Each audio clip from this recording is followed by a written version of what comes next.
Good morning and welcome to the Daily Post on the 24th of October. We've got some scriptures and thoughts and ideas to help you and uplift you and edify you through this day. The scripture to start is from Psalm 4 and verse 8. I will both lay me down in peace and sleep, for thou, Lord, only makest me dwell in safety.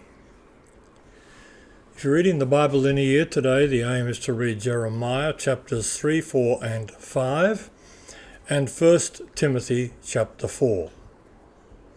The thoughts of the day. Be kind. Remember, everyone you meet is fighting a battle. Everybody is lonesome. He who is good for making excuses is seldom good for anything else. The reward of a thing well done is to have done it.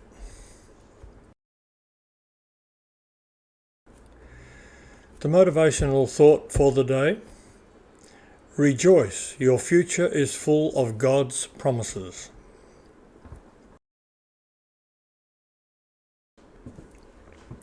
On this day, in the year 79 AD, Mount Vesuvius erupted, burying the cities of Pompeii, Herculaneum, Oplontis, and Stabaea, and killing thousands. New research in 2018 suggests that the eruption occurred at about this date rather than the previously thought 24th of August.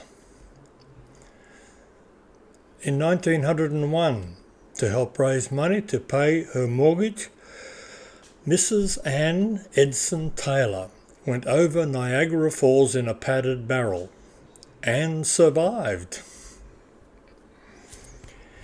In 1902, Santa Maria volcano in Guatemala erupted, killing 6,000 people and becoming one of the three largest eruptions of the 20th century. In 1926, the last performance by Harry Houdini took place on this day, and in 1929 on this day, the start of the Wall Street crash. This wiped millions of dollars off the value of shares in America and triggered falls on stock markets around the world. On this day in 1939, nylon stockings went on sale for the first time in Wilmington, Delaware. In 1946, a camera on board the V-2 number 13 rocket launched from White Sand in the US took the first photographs of the Earth from outer space. In 1969, British actor Richard Burton on this day bought his wife, American actress Elizabeth Taylor, a 69.42 carat diamond, which cost more than $1 million back then. In 2007, China launched Chang'e-1, the space probe, which crashed into the lunar surface on March 2, 2009, after orbiting the moon for over a year. In 2022, a 5-month-old bar-tailed godwit became a world record holder by flying 8,425 miles non-stop from Alaska to Australia in 11 days. The bird departed Yukon Kuskokwim Delta in Alaska, US, on the 13th of October and touched down in Anson's Bay in Tasmania in Australia on this day. And the personal story of the day. Being well grounded. I picked up a gardening book the other day, which in a brief moment of mindless boredom, and surprisingly got some good advice. Take care of the soil and don't worry so much about the plants. If the soil is good, the seed will take root and grow, the book told me. In the parable of the sower in Mark chapter 4, Jesus spoke of the importance of good ground, that is, or good soil. He defined good soil as referring to those who hear God's word, accept it, and bear fruit in verse 20. If we keep our hearts soft and receptive, God's word will take root, grow and produce fruit. In gardening, life is in the seed. Under the right conditions, it will grow until it reaches maturity and produces fruit. Similarly, if the seed of the word is planted in the good soil of a receptive heart, it will grow until the character of Jesus is seen. For the Christian, the power of the spiritual life comes from the indwelling Holy Spirit. As we open our heart in God's will, with eagerness to obey it, the Spirit causes us to grow and bear fruit, as we're told in Galatians chapter 5, verses 22 and 23. We can't make ourselves grow any more than we can force growth from the seeds in our gardens.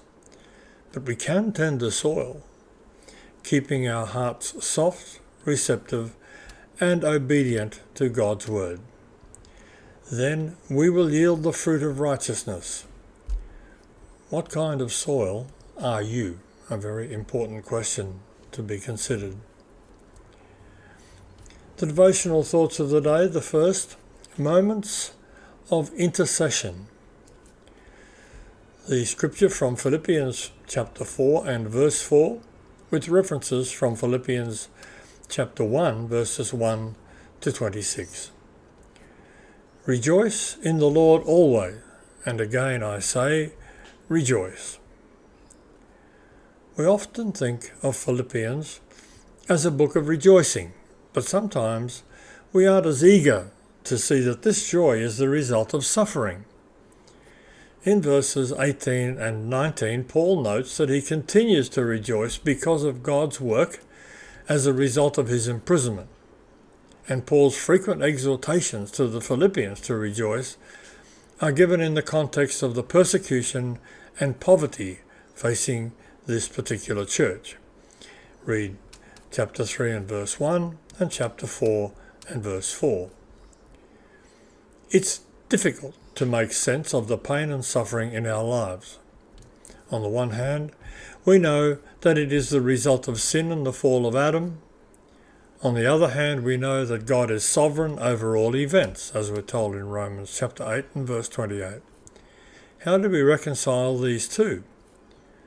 Philippians gives us a strong hint to the answer.